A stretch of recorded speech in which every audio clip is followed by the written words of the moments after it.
A Nefarious Nightmare contains themes that may be explicit or triggering for some. Specific warnings and disclaimers will be mentioned in the show notes. A Nefarious Nightmare assumes all parties that are mentioned in these cases to be innocent unless proven guilty in a court of law. Listener discretion is strongly advised. You can help us grow the show by leaving us a 5-star written review on Apple Podcast or Spotify, or you can join our Patreon for lighthearted bonus content. With this, welcome to Season 5. I became what I am today at the age of 12 on a frigid, overcast day in the winter of 1975. I remember the precise moment, crouching behind a crumbling mud wall, peeking into the alley near the frozen creek. That was a long time ago, but it's wrong what they say about the past. I've learned about how you can bury it, because the past claws its way out. Looking back now, I realize I've been peeking into that deserted alley for the last 26 years. Khaled Hosseini, the Kite Runner. Today's episode and the episodes moving forward this season are all linked to one series. This season will be more serialized than episodic because we keep it at a common theme: general sexual abuse, assault, and sextortion awareness. This series is a continuance of the Minding the Beehive series that we launched in May of 2022 in mid-season 2.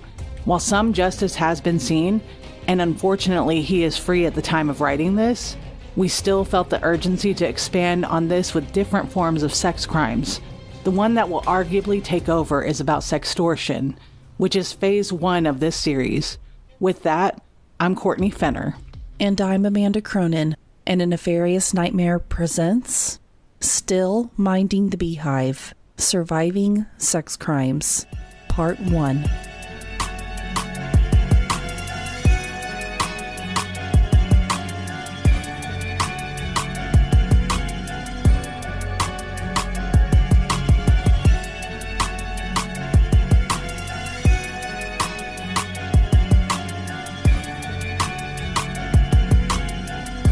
Before we dive in, real quick housekeeping. We will be at the TCPF Austin, Texas this year, August 25th through 27th. Get a discount on your tickets by visiting truecrimepodcastfestival.com and use code BEES, that's BEES, at checkout. We're going to have a blast. Also, don't forget to join our Patreon. Just $3 a month gets you bonus content and palate cleansers. Plus, we're poor, so help your girls out. Now let's get right to it. Today we'll be hearing from ASHLYN. She was introduced to me by Tatum, who I'm sure you all remember from the Minding the Beehive series, and you will hear from Tatum later. Tatum felt that ASHLYN's story, and many others, would be a good one to raise awareness about, and after doing some digging of my own, Amanda and I fully agree. So Tatum, thank you so much. With that, Amanda is going to start with what sextortion actually is. Sextortion is a form of a sex crime where photos of a person are often stolen or saved in a cloud for the purpose of distribution for money and used as blackmail. Revenge porn and sextortion are often interchanged in any case and have very slight differences. One is for the purpose of cash, the other is for the purpose of revenge. Sometimes both woven together, as an assailant might think, might as well benefit from getting my just due and get paid for it. Either way, sextortion and revenge porn are both forms of digital rape because the person or persons in the photos did not give consent for redistribution. All of you may listen and think that we're reaching, but rest assured we aren't. Some of you might even think, so some nudes got leaked, so what? Big deal. Or even, well, if they didn't take the picture in the first place, they wouldn't be in this mess. And that's the point I wish to make with you all. Some of these victims didn't even know a photo was taken of them. Some of these victims merely had their face photoshopped onto a nude body. And some of these victims did have sites like OnlyFans. And if you look at it from any scope and think that these victims still are at a fault, then I beg the question, do you think that those in physical sex work or prostitution that had been raped and murdered in the past deserved it? Truth be told, nobody, and I mean nobody, should ever have to be victimized in any fashion, whether they were complicit in sex work or not, because at the end of the day, human beings are human beings with beating hearts, feelings, emotions, perfections, beauty, and flaws. Now that I'm thinking about it, some of these victims are children. And I'm talking about children around the age of 8, just 8 years old. How would it occur? Is that the assailant would Photoshop the minor's picture onto a nude body and sell it. That is straight up child pornography, whether forged or not. None of these victims deserve this. None of the children asked for this. Makes me wonder if the assailant has any children of their own. Part of me wants to think that they would not ever dare to do this to their own child. But it is a terrifying thought that they probably do. Sextortion, revenge porn, no matter how you see it, is a punishable offense and a felony. In the state of Texas, where Courtney and I are from, sextortion is a state jail felony. This means that if you are found guilty, you face a prison sentence of 180 days to 2 years. You could also be fined up to $10,000. And in a little Midwestern town of Fremont, Nebraska, where this case really centers, according to their state senator, Adam Moorfield, the first offense is a misdemeanor that can carry up to a year in prison or a $1,000 fine. A person that is caught doing it a second time will receive a Class 4 felony, and that is punishable by up to 2 years in prison and a $10,000 fine. It is a horrific crime that really goes to the core of demeaning people's privacy and their dignity. Further, according to Nebraska sexting laws, they dictate that anyone found in possession of pictures, still or moving, depicting a child engaged in sexual contact is guilty of child pornography possession. That means that even teens engaging in sexting in Nebraska do run the risk of felony child pornography charges. With all of this fresh in your mind, and just like with part 1 of Minding the Beehive, I want everyone listening to close your eyes for just a minute. If you're at work or driving, obviously this can wait, but I want to paint a picture for you all real quick. I really want you to put yourself in the victim's shoes here. As you listen, I want you to feel for just a minute how they might be feeling. How does anyone even like you? Can't be seen pictures. Why would she do something like this? Like, good girls are supposed to do stuff like this. Like, if you were dead, you are not you realize that everybody hates you. You should be ashamed of yourself. Just go kill yourself in the world and everybody hates you. Anyone even like you. You're such a loser. I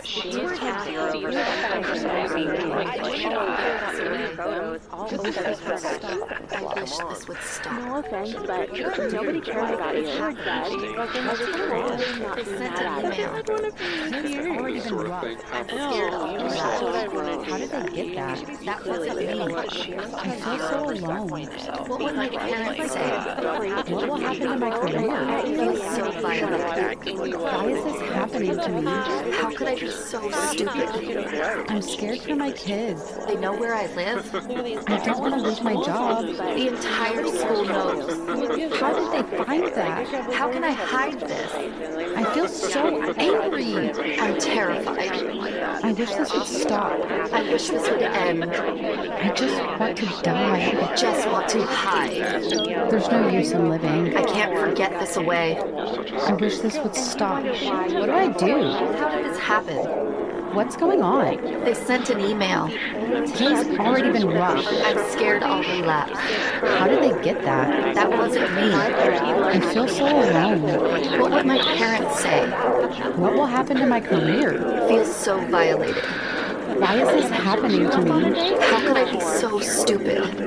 I'm scared for my kids. They know where I live. I don't want to lose my job. The entire school knows. How did they find that? How can I hide this? I feel so angry. I'm terrified. I wish this would stop. I wish this would end. I just want to die. I just want to hide. There's no use in living. I can't forget this away. I wish this would stop. I wish this would stop. I wish this would fucking end. As you were listening to that, let me ask you a question. Now that you are in the shoes of the victims, do you feel embarrassed, mortified? Do you feel like you're in fear for your life? Do you feel angry? Now, do you feel like these victims did anything to deserve this? And as somebody that's in the shoes of these victims, do you wish that this would just stop? Open your eyes, not just to this scenario, but to this case, because even though sextortion and revenge porn is a felony, it is also very often under investigated. It's often swept under the rug, even by well-meaning law enforcement. The reason for this is, and they will never admit it, they either don't care or they don't have enough to go on. Our objective here is to change that narrative and give more than enough information in an organized way, and for everyone to hear it straight from the victims. The impact this has on victims and survivors is a lifelong one, where they have to constantly watch their back, scour online sites to see if anything pops up, hypervigilance, right down to mistrust of everyone, aggression, combativeness, depression, PTSD, and suicidal ideation. So our first episode highlights ASHLYN's story, who will go into detail of the abuse that she has had to endure twice. Here's ASHLYN. Hey, I'm ASHLYN. I was born and raised in a small town in Nebraska called Fremont. It's a smaller town, about 25,000 people. A lot of just small town things, I guess. A lot of cliques, a lot of drugs, a lot of all the things that you would expect in a really bored, small Midwestern town. I'm 25 years old. I'm also a mother of 2 children. And beyond that, I also work as a permanent makeup artist.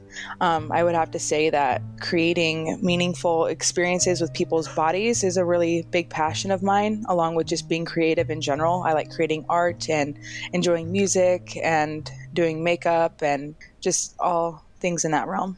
I really like alternative rock, some hip hop. I'm just recently getting into hip hop music. Some folk sometimes. I'll dabble into some folk. Yeah. I think that there's a lot of factors as to why it's taken me such a long time to speak out about this specific situation. One of the factors is just timing. I didn't have the right resources, the right friends to lift me up to speak out. I didn't have the confidence poured into me to do so, because a lot of the reasons why I was quiet is because I was in fear. I was afraid of not just this person continuing what he's doing and worsening my situation in life, but people also being exposed to me and sides of me that I'm not entirely proud of, especially anymore, and being judged for those things. Before this entire sextortion situation, I had already been pretty exposed and was a victim of a really mentally, physically, sexually, emotionally abusive situation that did arise out of internet encounters. I was swiping on Tinder one night and I matched with a guy named Nicholas, and he had all the right things to say. He was in law school. He went to UNL. He had all this old family money. He had his crap together. He really had all these sweet things to say about me. And so I went on a date with him, and the date went well. Went on another date with him, and it's hard to talk about. That night he was pretty persistent on wanting sexual things that I wasn't ready for. And we had been back and forth for a little while, texting after that. And he had come over to my house, and I don't know why I didn't have the backbone then that I do now, because this man just didn't leave. He just played house with me to the point where he would take my phone. He wouldn't allow me to talk to my mom about our problems. We instantly were in a relationship unbeknownst to me. And there's countless times where he would just completely shut down when I'm trying to like understand like what is going on and like what even we were and like figuring things out. He would just hide under blankets and just like tune out for hours, or lock himself in rooms, or all these like weird behavioral things that just didn't make any sense to me. And then he would take me to a car lot and have me drive cars around, even though he didn't have a car of his own, which doesn't make any sense. And just was super abusive to the point where he's broken down bathroom doors. He's like poured like tons of different like shampoos, conditioners, body washes all over me, even while I'm using the restroom, and just laughing and recording it. He's popped my shoulder out of place, and like sexually assaulted me. But it was okay to him because we were dating in his mind, you know?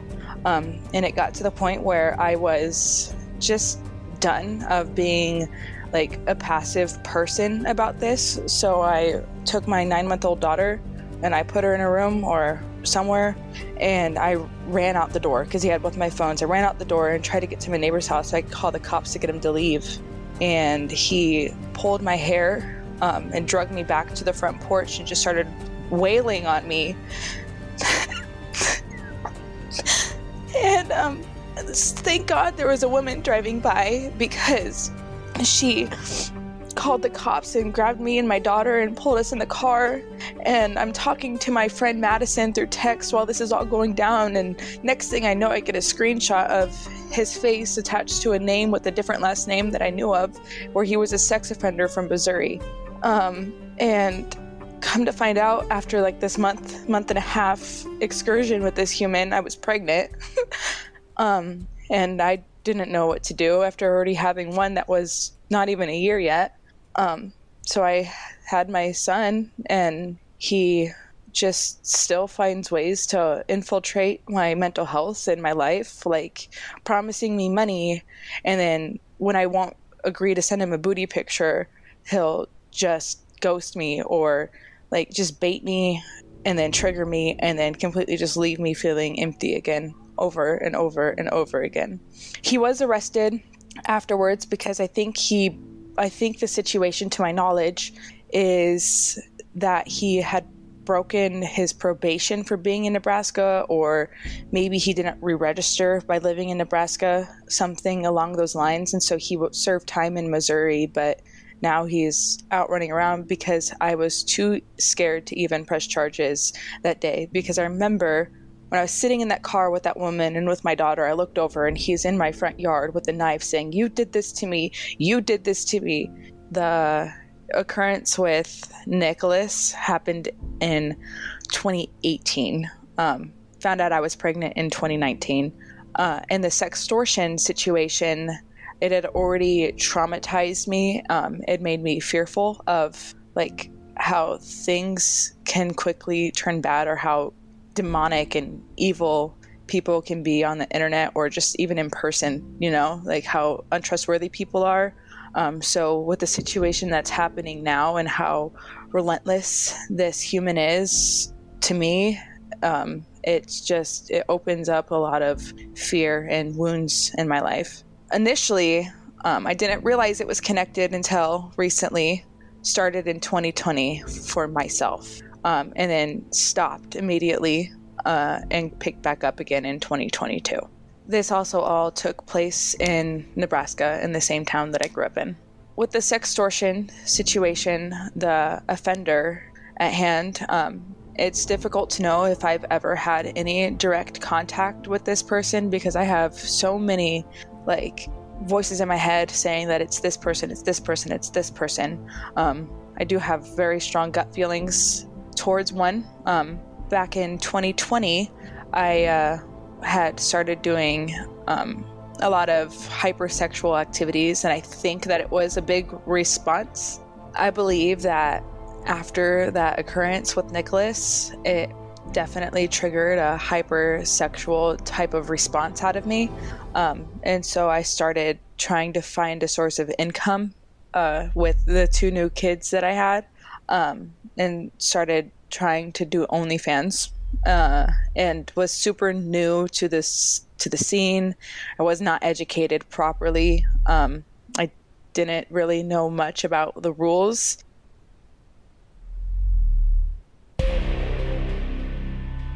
Hey, this is Whitney. And this is Melissa from Cults, Crimes, and Cabernet. We wanted to share some exciting news with you. On our journey of navigating advocacy through this true crime space, we believe that the name Cults, Crimes, and Cabernet no longer reflects our position on ethical true crime content. As much as we have grown to love our original name and our journey to get here, our evolution from that first glass of wine between friends to meeting with family members, survivors, and fellow case advocates has forever changed our stance. We're committed to amplifying the voices of victims, survivors, and experts who are fighting for justice and change in the criminal justice system.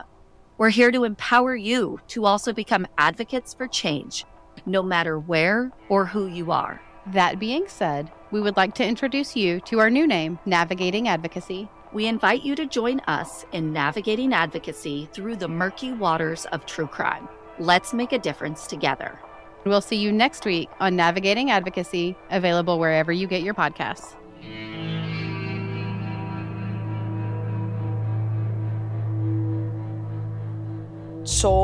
Tried selling photos to someone that I never received payment on.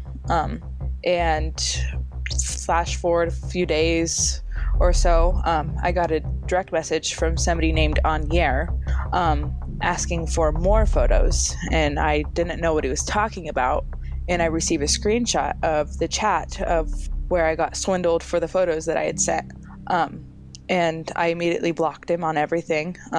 And just nothing happened. I forgot about it since then. It was just really weird to me because I had been on a double date with Rudy, Anier's little sister, and her boyfriend, and she brought me along to meet her brother when I was 18, back in 2016 or 17. And I never talked to them since because I just got really weird vibes from him. And he just seemed very unsafe. And like, sometimes when you're just around somebody, you just kind of know that there just isn't something right. And he just seemed really unsafe. So I just completely removed myself from that situation, blocked him, and moved on. And flashing forward to 2022, I'm getting messages from everywhere at all angles all the time of people telling me that I have photos that are on the internet, or that they're getting sent photos of me and requesting more photos of other girls. And then this person from multiple different accounts that he's hacked, that he's created, messaging me saying, "Got your photos, you stupid hoe, like dumb bitch, whore, like I'm gonna post these everywhere. This is never gonna stop. Like I'm never gonna stop. This is not until you send me these people," or just like berating me daily. And it was a daily thing for months last year. There's also instances where I've received photos or seen photos of myself online that I never had posted on OnlyFans. And I know there's instances of girls that I have talked to where they have never posted, or they have no reason for them to be leaked, and they are, you know, and girls who have said that they have had notifications for their iClouds being hacked. And just, this man is beyond just trying to con people into selling them photos that they're never going to pay for. They are hacking people's accounts to pretend to be somebody else to blackmail you, or hacking your account to get photos. It's the level of expertise behind this offender is terrifying. Speaking more in depth on how weird how weird the vibes were from Anier when I went on that double date, just to go more in depth how that evening went. We went on like a double date to like a Latina like dance bar, and afterwards we went back to Anier and Rudy's house, and Rudy had fallen asleep, and so it was just me and him awake.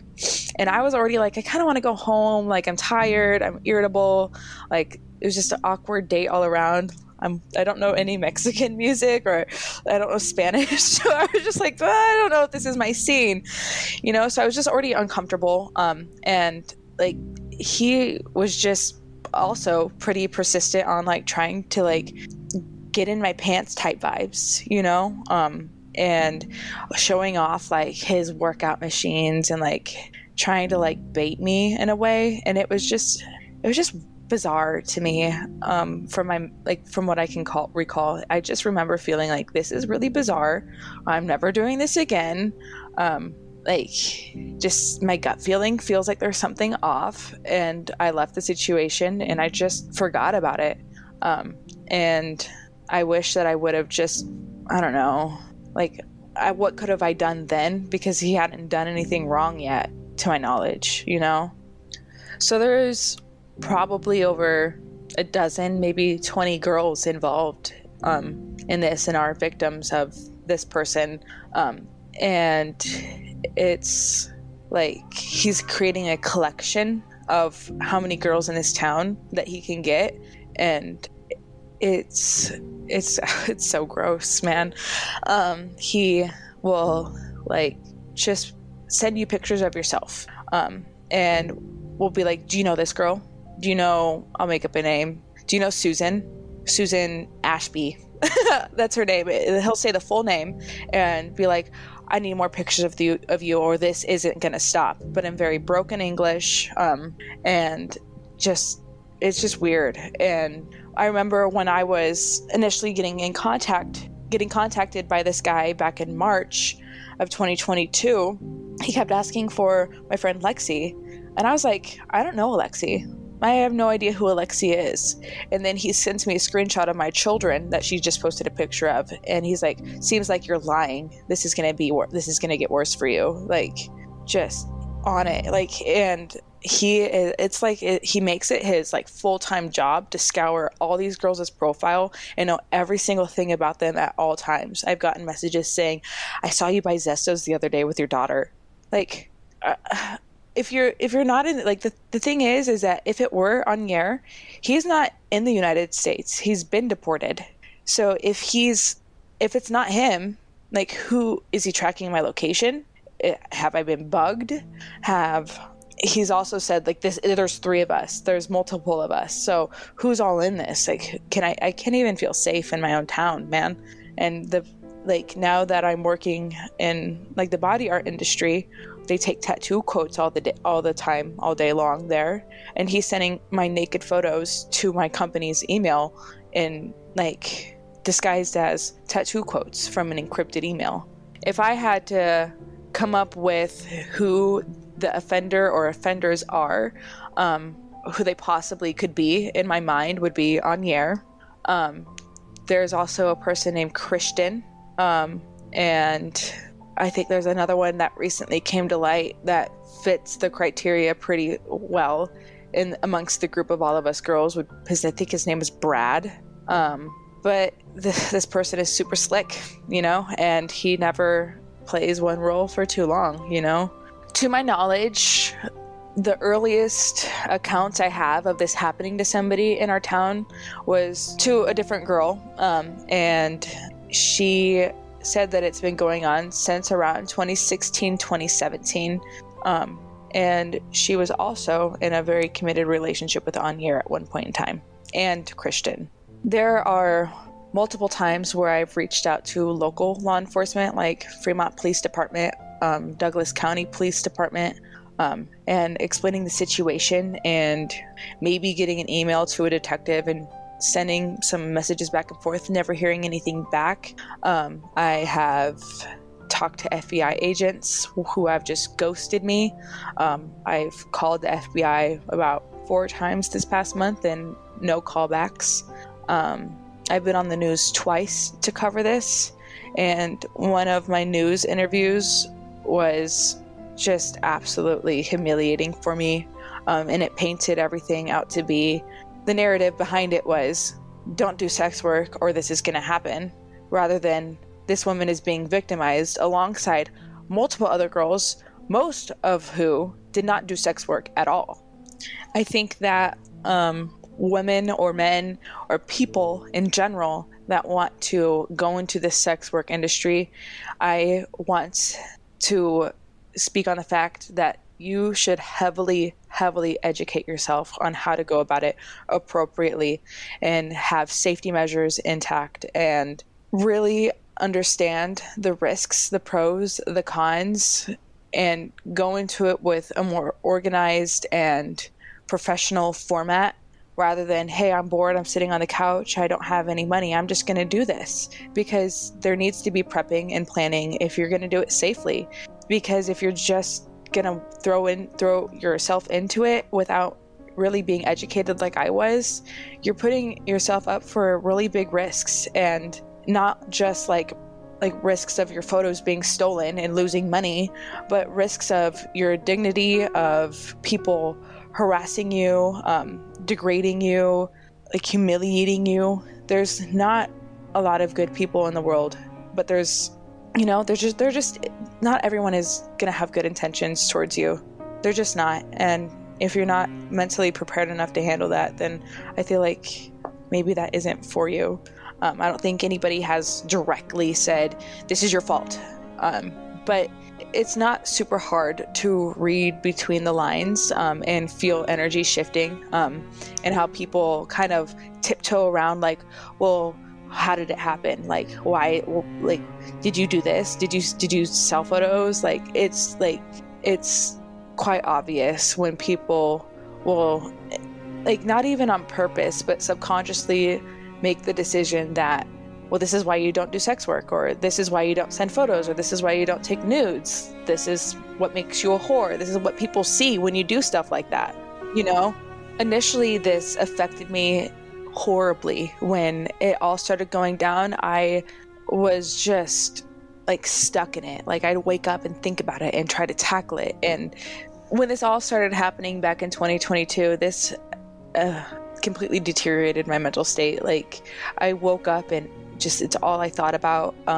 It's all the messages I would like sift through, filter through from men all over town or family members, just sending me pictures of myself, to the point where I like, my suicidal ideation since this has all started happening it's like, looking back at it, I had never been this suicidal this frequently in my entire life. It's not only affected I'm not only suicidal about the situation, at like this specific situation, but it's just overall affecting my mental health as a whole entire unit, where I'm just super just traumatized, where I am not treating myself properly. I'm not treating people around me properly because I just don't know how to respond to the world around me anymore. I feel like my friends are more supportive. I think a lot of that has to do with our closeness in age and our access to the internet and how we use it the way that we do, and just the more acceptance that I have with them. But with my family, I don't really get much support about it, because it's either just them asking the most triggering questions in the most triggering ways, as to where it feels like I'm feeling very guilty or that like judged. So I either just don't feel supported when I do talk about it, or I just don't talk about it at all with my family. I have some friends who I talk to about this that are actively victims with me in this, especially Lexi. Me and her are an entire freaking unit when we get together and talk about this. We support each other. We figure out ways where we can like come to a solution and figure out who this person is in new ways all the time. We're always trying to figure something out. But other people who I talk to about it that are involved, they just immediately like shut down and don't want to talk about it. They're like traumatized to the point where it's like out of sight, out of mind. And when I talk to family members, it's like, we'll just call law enforcement, call the police. I don't know. I feel like it's important to touch on the fact that some girls aren't going to speak up in this podcast or acknowledge that any of this is happening because they're traumatized to the point where they feel like that speaking up will put them in more danger or put their like livelihood at risk with their family or their job. Lucky for me, they've already hit me at all angles, so I have nothing else to lose at this point. But I'm doing this to speak up for those people that can't. I think it's important for the listeners to know that this is not only probably happening to us in this small town, but this is happening everywhere, to girls everywhere. And when I go to report that I've gotten my photos sent to me and I'm being harassed by this person on Facebook, and I hit report, it doesn't have an option for sextortion or like having my photos. There's no like way to report like this very specific thing that women go through all the time, all over the world. They're getting scammed out of photos and blackmailed and harassed, and there's no way to stop them, because when you go to report them, it gets immediately like overlooked, because it's not that specific option just isn't there. And I think that social media apps need to take this seriously. Like, there needs to be more resources about these kind of things, and the ability for whatever AI software that they use to monitor this kind of online activity for, like, specifically, because there just isn't enough coverage. There isn't a movement about this, and with the boom of technology over the past 20 years, like, it's going faster than like we probably can keep up with, and people are very unsafe on the internet, extremely unsafe on the internet. And it's not just people calling people dumbasses on Facebook that need to get post blocked. It's people who are doing things like this, who have had their accounts up for months harassing me and all these other girls, and are just continuing to get away with it. Of course, I would like for the offender who is behind all of this, or offenders who is behind all of this, to be unmasked and put to trial and faced charge to charge of every single message, every single woman that they have harassed. Of course, I want that. But beyond that, I want there to be some sort of movement, or, you know, I've never really been a part of a movement this close to me, and I've never been a part of a movement that refers to this. But if there was to be a movement, it would be against like sextortionists, and there needs to be like resource groups and like a specific, like, I don't know, have you guys seen like Don't Kill Cats or whatever, how a whole group of people come together and they find this person? Like, we need that for sextortionists. We need readily available resources and people, like, not just a small town of Fremont, but we need people to come together to do what's right and stop things like this happening, because us girls, we don't deserve these things. We don't deserve to be humiliated and put on a freaking billboard online somewhere and just harassed, and you can't just search us up online anymore, like, against our will. That's not okay. ASHLYN is the spearhead of this, much like Holly was in the original series. We want to take this opportunity to thank her and everyone who participated in this series, and for being willing to open up and be vulnerable so that we can reach a common goal: apprehend and put away this anonymous assailant. Before we close out, we want to remind you all that all of the victims in Phase 1 do react to this differently. You will hear each and every interview we've obtained and note some huge differences, some nonchalant, some of obvious trauma, and some of readiness. Please note that although the receipt of these crimes committed are the same and the individual traumas are all the same in intensity, and no victim has it better or worse than the other, that they all, much like grieving, process this differently. These lives have been ruined, and they think they lost a game against this mystery assailant. But Amanda and I want to adjust those crowns and take their fucking power back. ASHLYN, as well as all of these victims and survivors, are bees. Bees are strong, resilient, yet vulnerable. We must protect the bees at all costs. For without bees, we, as a human race, are doomed. So be vigilant, for when you mess with the bees, you get the hive.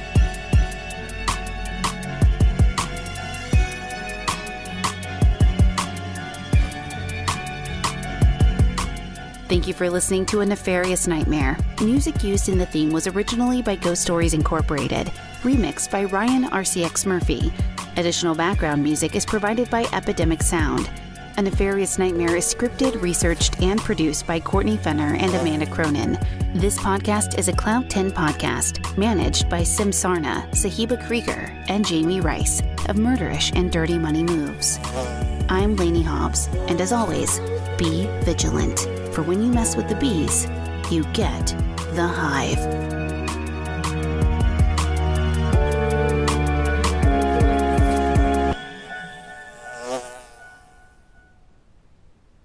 I'm here to tell you about my new podcast, Welcome to Paradise, It Sucks, a podcast where we'll hear about real vacation stories that don't go as planned, from flight cancellations and stomach bugs to going on a cruise and waking up in a coma. The show covers it all: rerouted flights, emergency surgeries, and international incidents. Listen to Welcome to Paradise, It Sucks on the iHeart app, Apple Podcasts, or wherever you get your podcasts.